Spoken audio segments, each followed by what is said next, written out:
Sunshine is hard to come by lately in Iowa. Crashed and abandoned semi-trucks line the roadways. Travel in some parts of the state is still not advised as blizzard conditions persist and brutal sub-zero temperatures are on the way.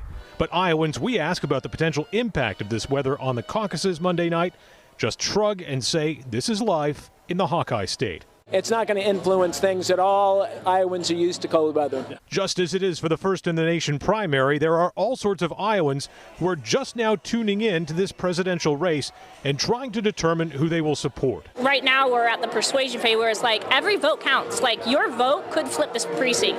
Another common thread between Iowa and New Hampshire is the GOP frontrunner. Some caucus goers say as a former president, Donald Trump has enjoyed a built-in advantage from day one of this contest. That doesn't make a difference, doesn't it? Yeah, having Trump involved, and he's very strong.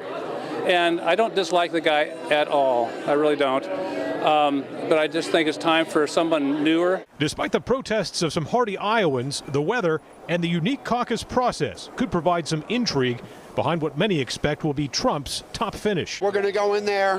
We're going to be locked in there for 4 hours. We're going to be talking with each other. For those who don't know what the caucus is, it's not first past the post. It's not one vote to see who gets it. Everybody votes. You see who has the least votes. Those candidates get knocked down. Then those people have to be convinced by the rest of the caucus goers for their candidate. So a lot of things could happen. It's a little bit of a chaotic process, and you might see some surprises.